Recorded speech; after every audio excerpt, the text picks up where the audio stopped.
Taz, sorry, I'll let you kick this off. Thanks, Anya. So, folks, I see we've got a handful of attendees. Thanks for joining us. This is just the latest in kind of a long list of public engagement sessions that we're trying to host surrounding the proposed housing reforms to allow missing middle housing in Chapel Hill.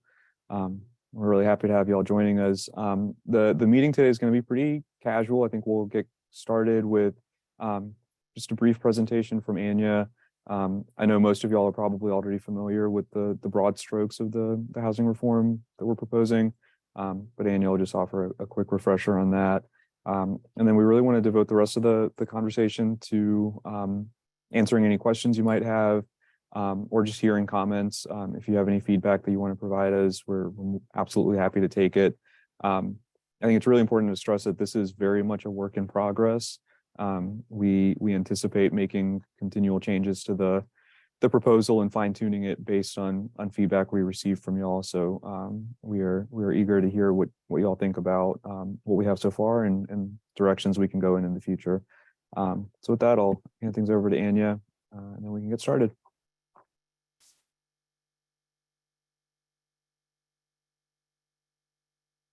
All right, are you guys able to see the full screen? Yes. Okay, thanks, Taz. So again, we're talking today about our housing choices for a complete community text amendment. We know that there's been a lot of questions and concerns about the schedule. I just want to clarify again that we're holding a number of virtual and in-person community open houses. I've put the schedule here, but it's also online on the town's project webpage. We've also heard a lot of concern that the town council is going to take action on February 22nd, and that's not true. You will see this item in the February 22nd town council packet. However, we are asking that they continue the public hearing until May. And so that gives us time to do a work session with the council in April and then set a May date for that public hearing. So the other big question we keep getting is, why are we doing this?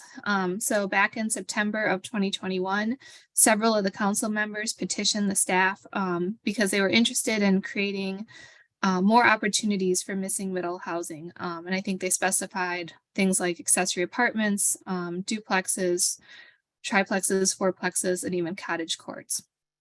And then the projected housing needs study also came out, and it found that the town needs to provide at least 500 housing units per year to keep up with the current demand.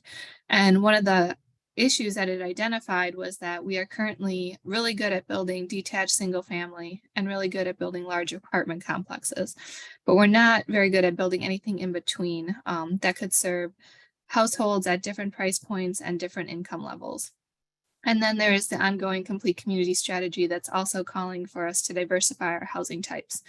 And so these are just the three most recent items. We have links for them on the project webpage, and we can share links to all those items or to those pages with you. But this is also in response to previous work that had been done from the Chapel Hill 2020 comp plan, the future land use map, and other adopted long range plans that all call for different levels of diversity in housing. So the text amendments really fit into two categories. The first one is just really cleanup items in the land use management ordinance. So we're updating the setback and height exceptions. We're addressing townhouses because we don't currently have a definition for these.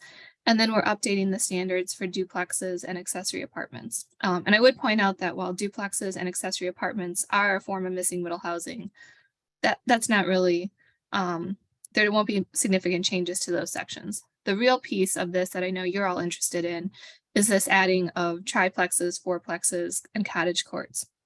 And so under the current proposal, these would be allowed in most residential or R zoning districts. And we're going to walk through a little bit what it looks like to remove density limitations and allow those triplexes and fourplexes to be approved via a process that is similar to single family. So right now, if you're trying to build a triplex or fourplex, more than likely it's going to require a conditional zoning district review and approval by the town council. And that can take up from 6 months to 18 months. Just to have your triplex or fourplex approved. And so under this process, we would treat them a lot more like single family. So when Taz and I talk about missing middle, we are not talking about missing income. Income ranges and rent control are a little bit beyond the purview of the zoning ordinance. And so for us, missing middle is really that range of multi-unit or clustered housing types that might include duplexes, fourplexes. Missing middle housing calls it a bungalow court. We're calling it a cottage court, and just those smaller housing units. And we're proposing to allow these as infill development, which really gives us the opportunity to do this more incrementally and slowly. We don't predict that neighborhoods are going to turn over immediately and turn into multifamily housing. This would probably most likely happen on vacant lots or in areas that need to be redeveloped. So again, the purpose of the text amendment is really to clean up the land use management ordinance, or LUMO, to diversify the housing types, increase housing production. We do want to make sure that we're encouraging compatible infill development. And so as part of this, we've proposed standards for duplex or for triplexes and fourplexes that will have to fit in with neighborhood compatibility. And then we want to make sure that we're strategically and sensitively increasing density. So currently the land use management ordinance defines the density as the number of units per acre. And so we're proposing that we remove these density maximums and instead focus on the dimensional standards like the lot size, the setbacks, the building height. And as you can see here, you can take the same building mass shown in the yellow block and divide it into different ways so that you can create multiple units and provide more housing without necessarily creating a larger building. So here is the table, and we can make sure that you all have a copy of this. And I'll give you a link, like I said, to the project webpage. But you can see on this side of the chart where we've added underlined, or where they're underlined, these are new uses that we're proposing to incorporate into the LUMO. If the P is just plain, it's already a permitted use. And if the P is underlined, it's going to be a proposed use. And then across the top here are the different zoning districts. So just very quickly going through the different types of housing that we're proposing. The first one is this cottage on a compact lot. We've heard from Durham that there is still a lot of interest in detached single-family homes. And so they've had some success doing this small house on a small lot option. We're calling ours a cottage on a compact lot, and it's similar in that it would be a smaller lot size than the current zoning allows. You'd be allowed to do one of these compact lots per parent parcel. And then in exchange for the smaller lot, we would have a maximum footprint, maximum floor area that creates a much smaller unit. The second one is the triplex and fourplex. And again, we're trying to make sure that it fits in with the neighborhood. And so a lot of the development standards are really tied to the zoning district. Unlike single family that does not have a canopy coverage requirement, we're proposing that these provide 20% tree canopy coverage on the lot. Single family currently has an impervious surface of 0.5. And again, we're proposing the same for these types of houses. And then the unit size has been stipulated so that, again, we can try to make sure that these buildings stay smaller. And then this last one is cottage courts, and this would just be a cluster of 6 to 12 of these cottages around an interior landscaped area. Again, we've provided some tree canopy coverage requirements, parking, and then the building dimensions are really intended to keep each of these cottages much smaller than, a typical single family house. And so with that, let me stop sharing my screen and we can get to questions. So folks, if you have a question, I'd just ask that you use the raise hand feature on the Zoom call, and we can bring you in one by one to share your question. Feel free to share a question or just other general concerns, and we'll do our best to address them. I see, Anne, you've had your hand up for a while, so I'm going to bring you in to talk first.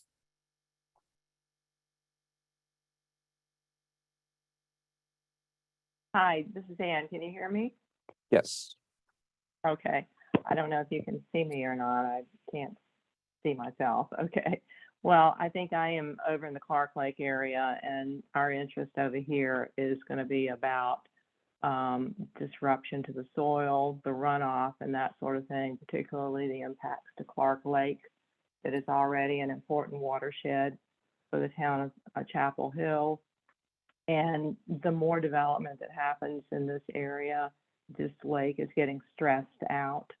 And so we've had studies done about, what would happen if the dam didn't hold up and that kind of thing. So we have a serious concern, and we've had the town of Chapel Hill come over. We've walked the property. We've shown them all of these things. And so that's basically something that we are concerned about. So if you're in a position to talk about those direct impacts to these sorts of development, that would be helpful. Sure, I can take this one on. So under our current requirements, any multifamily, so 3 units or more, does have to address stormwater control measures, or they have to provide the stormwater control measures. And we're not proposing to change that. So one of the challenges, I think, to building this kind of construction is going to be that if you're building a triplex or a fourplex, you might have to consider adding a stormwater retention pond or other improvements to that site that is unlike what's required for single family. And if I could have a follow-up question, we're already looking at proposed development over here with the Hughes Street project and that kind of thing. So how are you guys integrating the compounded impact of what you're talking about now with all of this other proposed development that's in the works? Well, I think,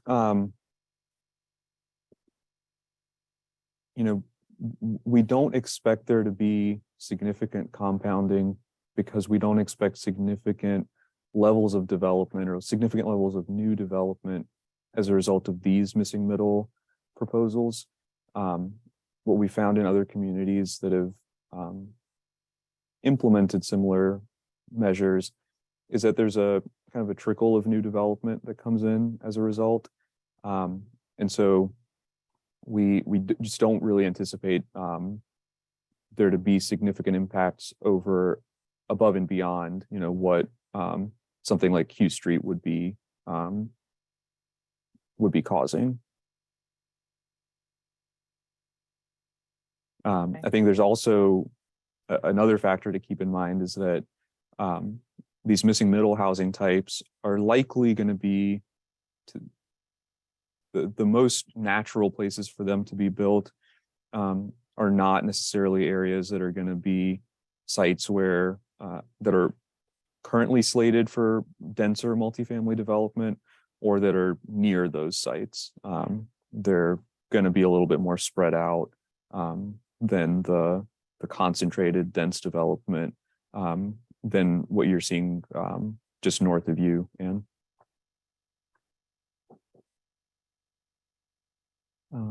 All right, so I think the next person with their hand up was Joanna. So Joanna, I'm going to go ahead and bring you in, and happy to hear what you have to say.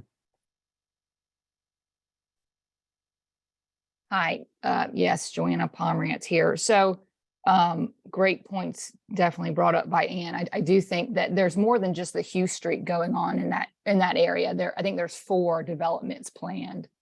And I know in that area there are lots that are open that could be developed. So the compounding effect would take, would be a couple years, but with those 4 large developments and then these other ones, I mean, the compounding would not happen all immediately. It happened over years. And I think that might be the concern. That's not my question, but just something to note. So I've heard that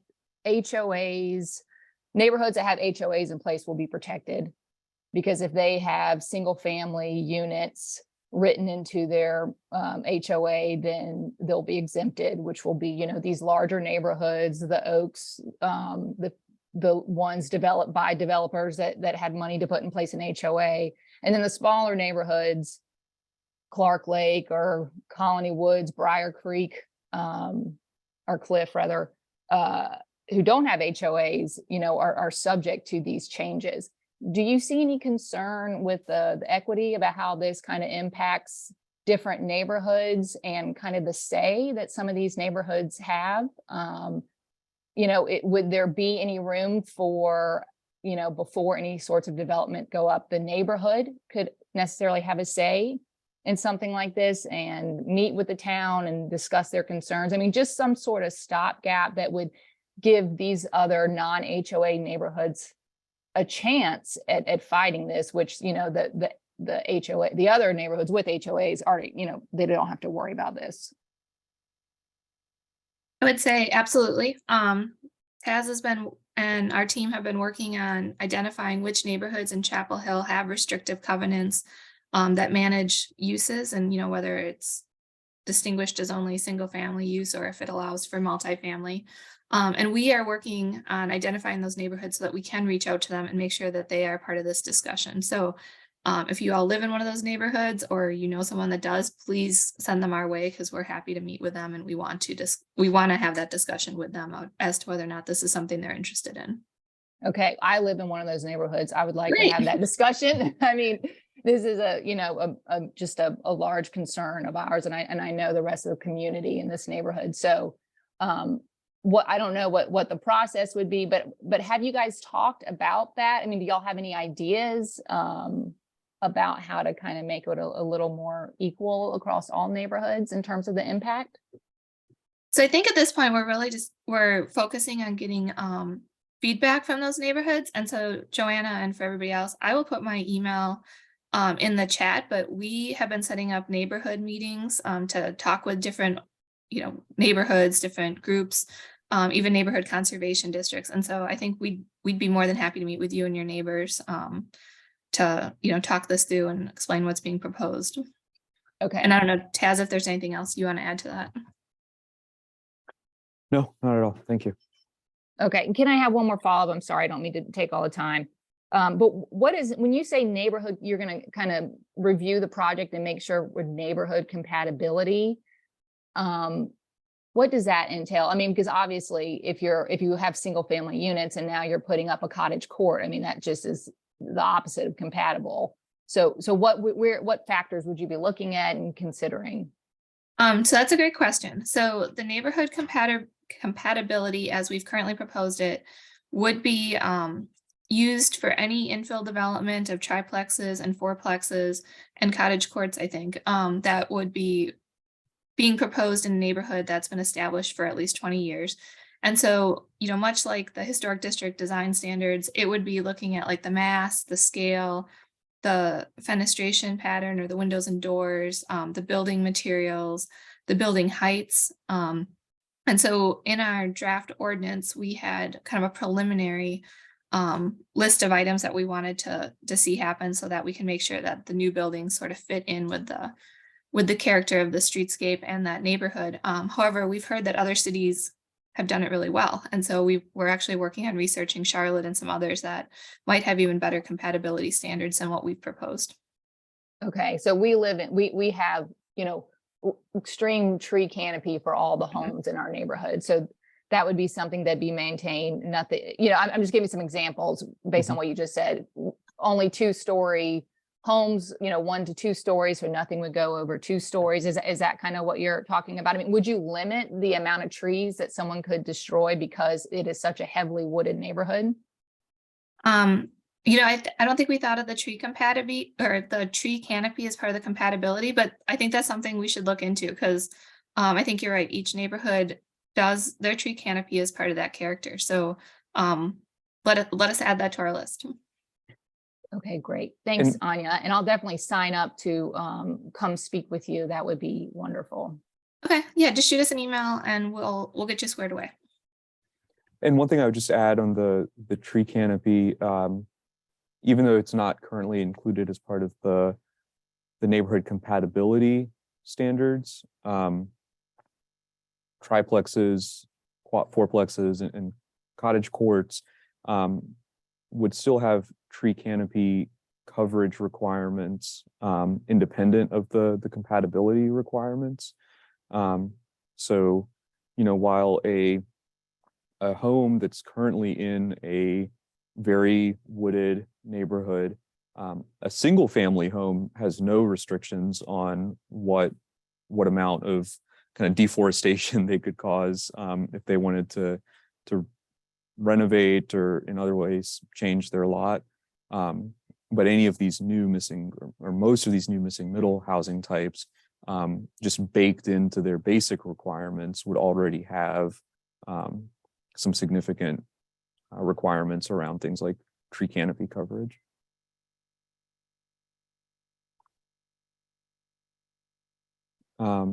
And I see you've still got your hand up. Did you, I can bring you in if you had another question. If not, we can move on to another person. Okay, I'm gonna bring in, oh, I see Ann, your hand's back down, so I'm gonna take you out, and looks like Alan, got you, see your hand up. I'll bring you in now. Hi, thank you for the time. Quick question: how do we manage? And just to be clear, I totally get the need to develop and further recognize that like people are looking to live here. But how do we minimize the possibility that, frankly, let's say an investor chooses to go into a neighborhood, I just buy houses, knock them down, and I put up fourplexes, eightplexes. How do you, and that there may not be any way to avoid that. How have other communities handled that possibility where investors just basically buy up a town? I'm not saying that's going to happen. And then the other is, are we expecting these to be owner occupied units, primarily rental? And I'll maybe kind of just leave it at that. Yeah, so in terms of owner occupied versus rental, it's hard to say what the expected outcome is going to be there.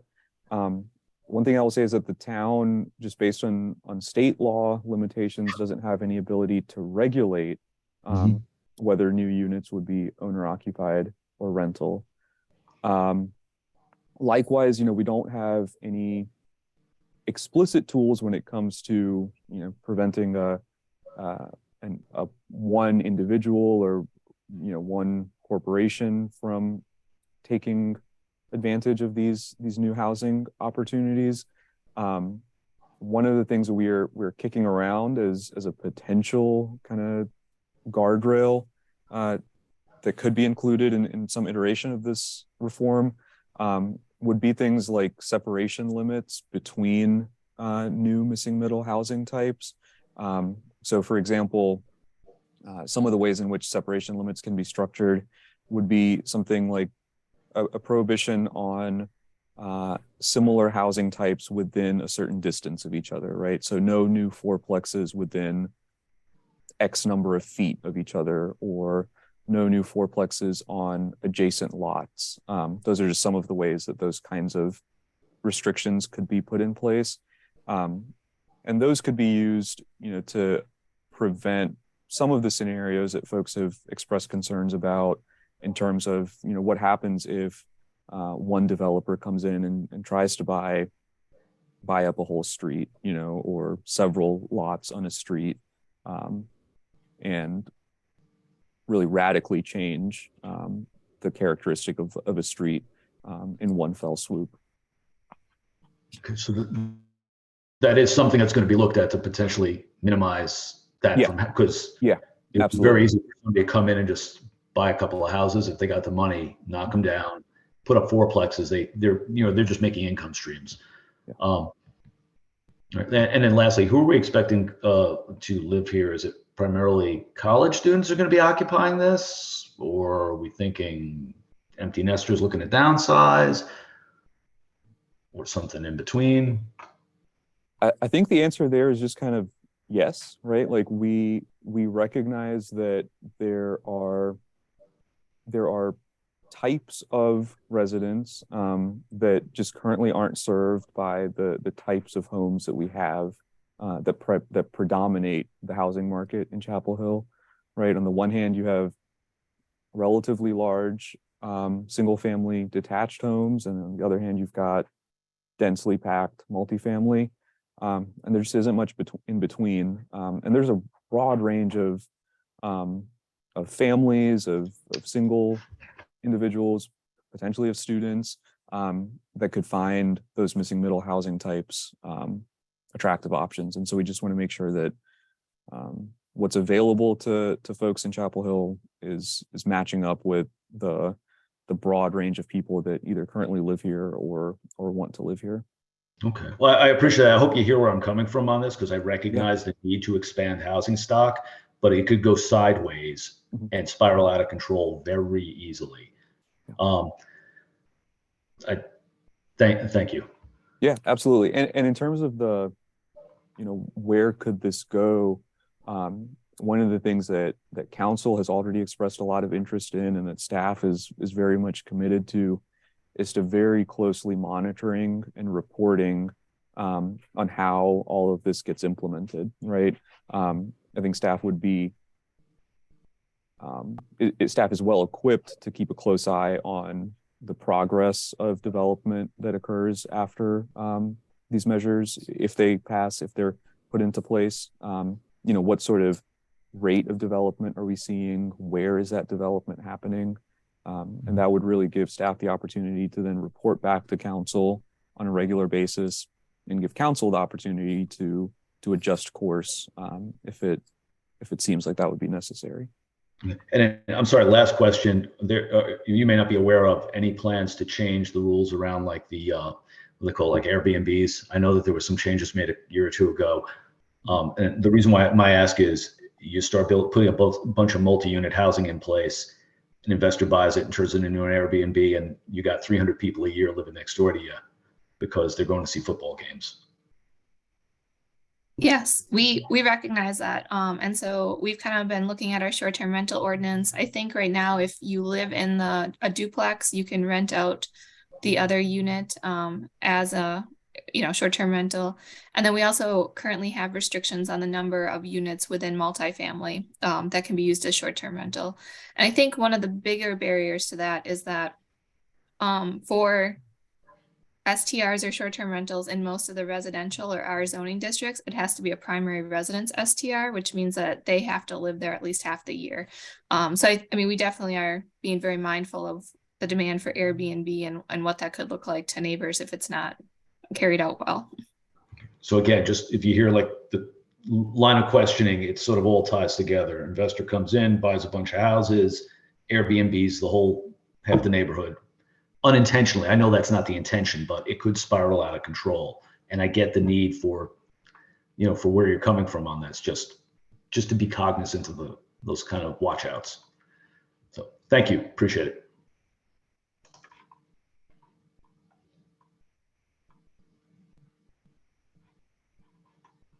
Joanna, I see you still got your hand up. There aren't any other hands up. So if you have any follow-up questions, we'd be happy to hear from you. Am I off? I'm off mute. You are, yep. Okay, great. Yes, I did. Sorry to talk, but so the other town council meetings I've been to for all these other developments, they constantly talk about affordable housing and pushing the developers to get affordable housing, and they want it at 60%, and nobody's ever going to do 60%. Maybe we'll get it to 80%, but and it's for all these developments. And I feel like that you guys haven't capitalized, obviously not you and not targeting anybody, but just the town council hasn't capitalized on all these developments which are going up, which there are numerous, to get a development like this in place. And now you're trying to go into pre-existing neighborhoods to try to meet this need, where it's just been missed in all these other land opportunities. I mean, Hughes, White Oak, which mind you, they already have, affordable housing on those lots already that will be torn down to put up these rental only units. And I just feel like the town keeps turning over and over for these developers, letting them get away with it and not actually meeting what y'all are saying now, this missing middle is constantly reiterated at all these different meetings for these different developments. And I feel like it's unfair. I feel like y'all haven't been able to hold the developers' feet to the fire for them to meet this need. And so now you're coming into the community, into these neighborhoods that don't have as much weight as the developers do. And you're like, all right, y'all, well, we can't get it from the developers, so now we're going to get it from your open land. And it just feels unfair, honestly. And you know, I read that, I can't remember what that article was about, where all the town council people live and that they all live in neighborhoods with HOAs. So they're all going to be protected from this affecting their neighborhoods. But I don't know, it just feels like we're kind of getting the shit in the stick, pardon my language. But you know, has that been discussed? Just kind of trying to do better by holding the developers accountable and getting actually what we need on this land to not disrupt other communities in their pre-existing conditions.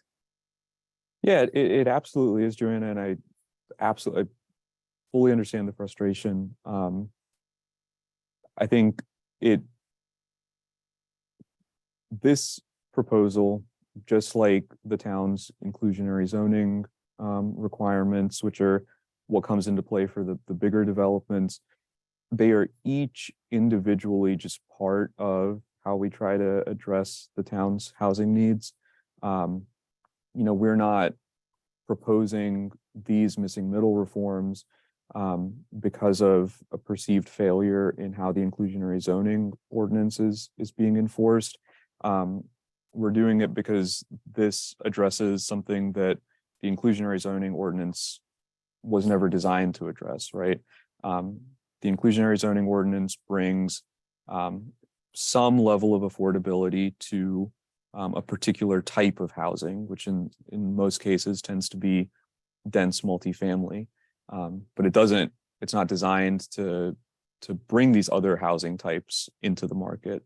And again, that's what our goal here is, to bring new options, a new mix of housing opportunities to Chapel Hill. So it's really kind of a yes and approach to how we're trying to address the town's housing needs.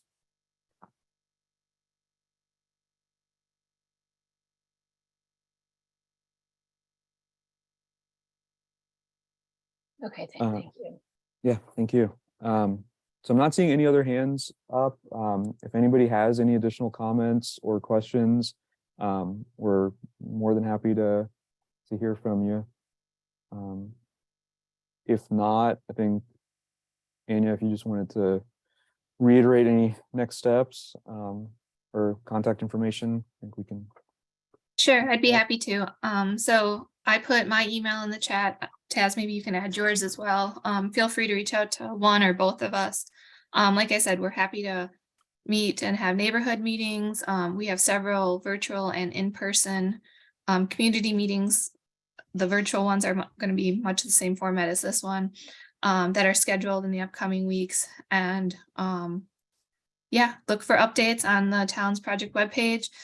We did, I think, ask all of you to register, so we'll make sure that you get included on any email blasts we send out, and we'll go from there.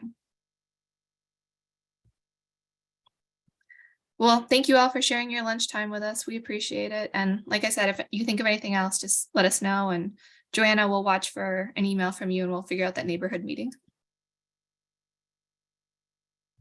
Thanks, folks.